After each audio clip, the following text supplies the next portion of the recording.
সবাইকে স্বাগত দীপ্ত সংবাদে। সাথে রয়েছে দোলা ডালরের শুরুতেই জানাবো সংবাদ শিরোনাম। উপদেষ্টা হাসান আরিফের জীবন অবসান, রাষ্ট্রপতি ও প্রধান উপদেষ্টার শোক।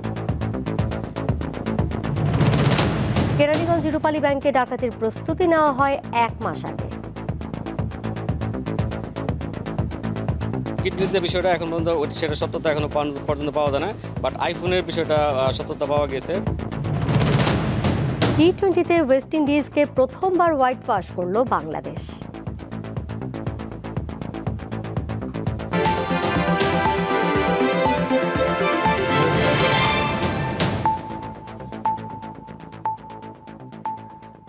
অন্তর্বর্তী সরকারের বিমান ও পর্যটন এবং ভূমি উপদেষ্টা AFM হাসান আরিফ মারা গেছেন। আজ বিকেল 3টার দিকে রাজধানীর ল্যাবেড হাসপাতালে তাঁর মৃত্যু হয়। তিনি হৃদরোগে আক্রান্ত হয়েছিলেন বলে হাসপাতাল সূত্র জানিয়েছে। উপদেষ্টা হাসান আরিফের বয়স হয়েছিল 83 বছর। আজ এশার নামাজের পর ধানমন্ডিতে তার প্রথম জানাজা হবে। কাল সকাল 11টায় হাইকোর্টের দ্বিতীয় জানাজা। উপদেষ্টা হাসান আরিফের মৃত্যুতে শোক জানিয়েছেন রাষ্ট্রপতি মোহাম্মদ শাহাবুদ্দিন ও প্রধান উপদেষ্টা ডক্টর মোহাম্মদ ইউনূস। AFM হাসান আরিফ 2001 থেকে 2005 সাল পর্যন্ত অ্যাটর্নি জেনারেল ছিলেন। এছাড়া ফখরুদ্দিন আহমেদের নেতৃত্বে তত্ত্বাবধায়ক সরকারের উপদেষ্টা ছিলেন তিনি।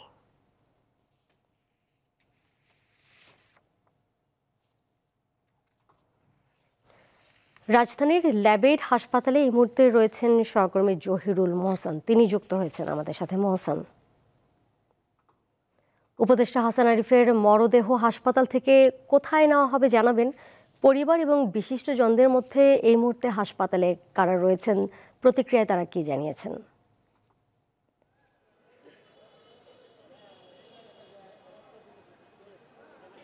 দোলা, কিছুক্ষণ আগেই ল্যাবেড হাসপাতাল থেকে ধানমন্ডির সাতের তাকওয়া মসজিদে উপদেষ্টা হাসান আরিফের মরদেহ নিয়ে যাওয়া হয়েছে। সেখানে বাদ এশা তার জানাজা অনুষ্ঠিত হবে এবং 10 থেকে 15 মিনিট আগেই এখান থেকে তার মরদেহ নিয়ে যাওয়া হয়।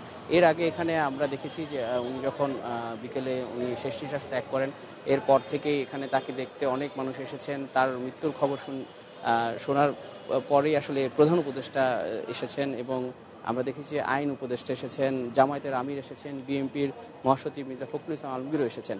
এছাড়াও পরিবেশ ও বন উপদেষ্টা তিনিও এসেছিলেন এবং এছাড়াও সরকারের অন্যান্য কর্মকর্তারাও আমরা দেখেছি যে হাসান আরিফের মৃত্যুর পর হাসপাতালে জড়ো হয়েছেন এবং হাসপাতালে জড়ো হওয়ার পর এখানে ব্যাপক নিরাপত্তা ব্যবস্থা নেওয়া হয়েছিল এবং নিরাপত্তা ব্যবস্থার মধ্য দিয়ে তা হাসপাতাল থেকে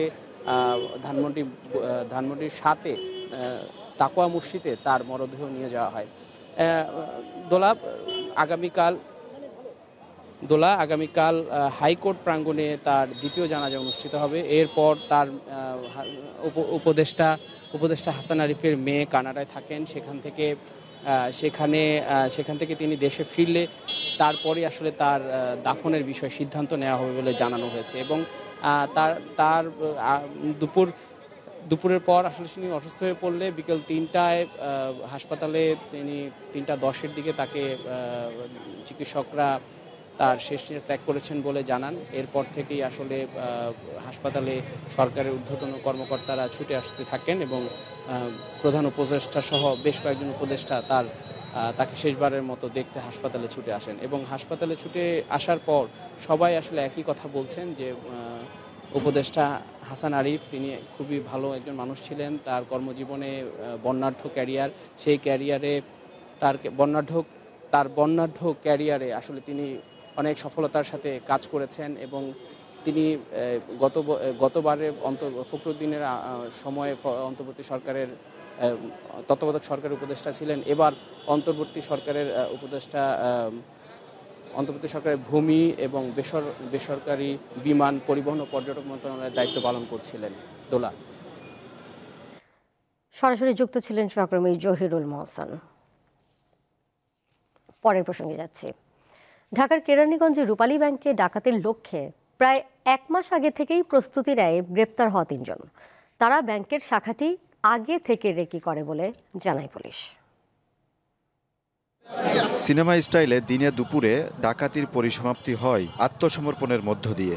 ঘটনাস্থল ঢাকার কেরানীগঞ্জের চুনকুটিয়া পাকাপোল এলাকায় রূপালী ব্যাংকের জিঞ্জিরা শাখা। বেশ পুরনো এই শাখার আশেপাশেই রয়েছে জনবসতি। বৃহস্পতিবার ডাকাতি চেষ্টার পর শুক্রবার সরেজমিন দেখা যায় আইনশৃঙ্খলা নিয়ে এলাকাবাসীর মাঝে রয়েছে চিন্তার ছাপ। প্রায় 20 বছরের উপরে পুরানো ব্যাংক এটা, এখানে এই ধরনের ঘটনা কখনো হয় নাই। ডাকাত তো দূরের কথা, আমাদের এলাকায় একটা চিন্তাও হয় না। তো সবার মনে তো আতঙ্ক হয়ে আছে কি হলো, কোনোদিন যেটা না হয়েছে এটা প্রথম হইতাছে। স্বাভাবিকই মনে হয়, তারপর আতঙ্কের মানুষের শেষ নেই, কখন কি হয়। এই এলাকার মধ্যে এই ঘটনা এতটুকু চেষ্টা ছেড়ে যে করবো কেউ তো মনোভাবই নেই। ডাকাতির ঘটনায় দায়ের হওয়া মামলায় গ্রেপ্তার দেখানো হয়েছে লিওন মোল্লা, আরাফাত ও সিফাতকে। এদের মধ্যে লিওন মোল্লা প্রাপ্তবয়স্ক হলেও অন্য দুজন কিশোর। পুলিশ বলছে গ্রেপ্তারকৃতদের বসবাস একই স্থানে হওয়ায় তারা একে অপরের সাথে পূর্ব পরিচিত। আর ব্যাংক ডাকাতির উদ্দেশ্যে তারা 1 মাস ধরে বিভিন্ন স্থানে বৈঠক করে। আরো কোনো লোকজন জড়িত আছে কিনা, বা এরা কোনো কিশোর গ্যাংয়ের বা অন্যান্য তাদের আরো কোনো সদস্য আছে কিনা সেটা জিজ্ঞেস করার জন্য তাদেরকে আমার রিমান্ড প্রয়োজন। কিডনির যে বিষয়টা এখন পর্যন্ত সেটা সত্যতা এখনো পর্যন্ত পাওয়া যায় না, বাট আইফোনের বিষয়টা সত্যতা পাওয়া গেছে। বৃহস্পতিবার দুপুর 2টার দিকে রূপালী ব্যাংকের জিঞ্জিরা শাখায় ডাকাত দলটি প্রবেশ করে। এ সময় পাশের মসজিদের মাইক থেকে ডাকাতির বিষয়ে জানানো হলে আশপাশের কয়েকশো লোক ব্যাংকের ওই শাখাটি ঘেরাও করেন। এর 3.5 ঘন্টা পর যৌথ বাহিনীর কাছে ডাকাত দল আত্মসমর্পণ করে। আজিজুল ইসলাম, দীপ্ত সংবাদ, ঢাকা। টঙ্গীতে বিশ্ব ইজতেমার মাঠ দখল কেন্দ্র করে সংঘর্ষের ঘটনায় তাবলিগ জামায়াতের মাওলানা সাদপন্থী নেতা মুয়াজ বিন নূরকে গ্রেপ্তার করেছে পুলিশ। রাজধানীর উত্তর এলাকা থেকে গত রাতে তাকে গ্রেপ্তার করা হয়। মঙ্গলবার গভীর রাতে বিশ্ব ইজতেমার মাঠ দখল ঘিরে মাওলানা জুবায়ের ও মাওলানা সাদের অনুসারীদের মধ্যে সংঘর্ষের ঘটনা ঘটে। এতে 4 জন নিহত এবং অর্ধশতাধিক ব্যক্তি আহত হন। এই ঘটনায় বৃহস্পতিবার সন্ধ্যায় মাওলানা জুবায়েরের অনুসারী SM আলম হোসেন বাদী হয়ে টঙ্গী পশ্চিম থানায় একটি হত্যা মামলা দায়ের করেন। এতে 29 জনের নাম উল্লেখ সহ অজ্ঞাত আরও কয়েকশো জনকে আসামি করা হয়।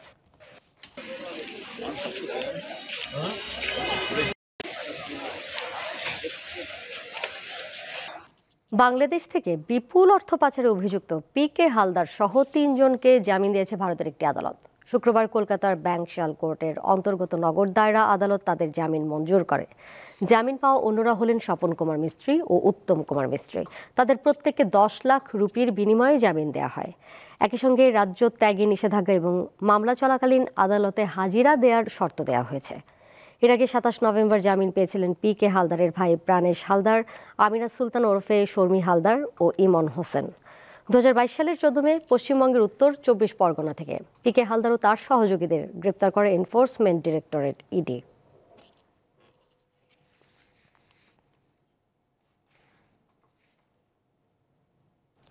জুলাই স্মৃতি ফাউন্ডেশনের সাধারণ সম্পাদক সার্জিস আলম বলেছেন, প্রতিটি শহীদ পরিবারের পাশে থাকবেন তারা। আজ খুলনা শিল্পকলা একাডেমিতে জুলাই শহীদ স্মৃতি ফাউন্ডেশনের পক্ষ থেকে খুলনা বিভাগের শহীদ পরিবারের মধ্যে আর্থিক সহায়তা প্রদান অনুষ্ঠানে এই কথা বলেন তিনি। সার্জিস বলেন, সব দেশের সঙ্গে বাংলাদেশের সম্পর্ক হবে সম অধিকার ও সম্মানের ভিত্তিতে। অনুষ্ঠানে খুলনা বিভাগের 73 শহীদ পরিবারের মধ্যে 58টি পরিবারকে 5 লাখ টাকা করে অনুদান দেওয়া হয়।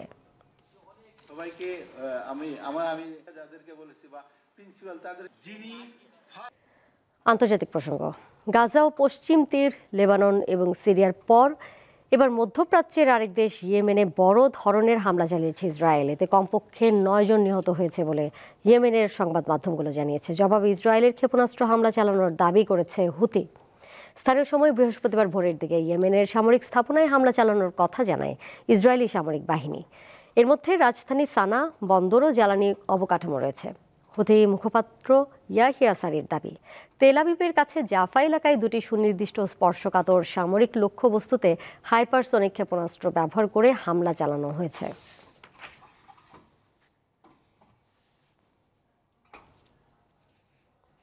আবারও খেলার খবর। অনূর্ধ্ব-19 নারী এশিয়া কাপের ফাইনালে উঠল বাংলাদেশ। টুর্নামেন্টের সুপার 4-এ নেপালকে 9 উইকেটে হারিয়েছে তারা। মালয়েশিয়ার কুয়ালালামপুরে বৃষ্টিবিঘ্নিত ম্যাচের দৈর্ঘ্য কমিয়ে আনা হয় 11 ওভারে। তাতে 8 উইকেটে 54 রান সংগ্রহ করে নেপাল নারী দল। জয় পেতে বেগ পেতে হয়নি বাংলাদেশের কন্যাদের। ধীরস্থিরভাবে খেলে 7 বল বাকি থাকতে জয় তুলে নেয় সুমাইয়া আক্তারের দল। আগামী রোববার টুর্নামেন্টের ফাইনালে ভারত নারী দলের মুখোমুখি হবে বাংলার মেয়েরা।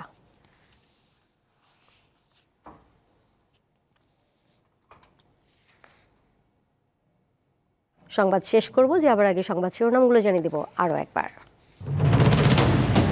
উপদেষ্টা হাসান আরিফের জীবন অবসান, রাষ্ট্রপতি ও প্রধান উপদেষ্টার শোক। কেরানীগঞ্জে রূপালী ব্যাংকে ডাকাতির প্রস্তুতি নেওয়া হয় 1 মাস আগে।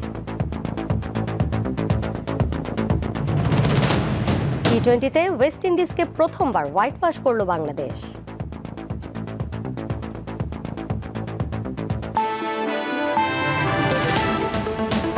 এই ছিল এখনকার মতো। পরের সংবাদ দেখবেন রাত 11টায়।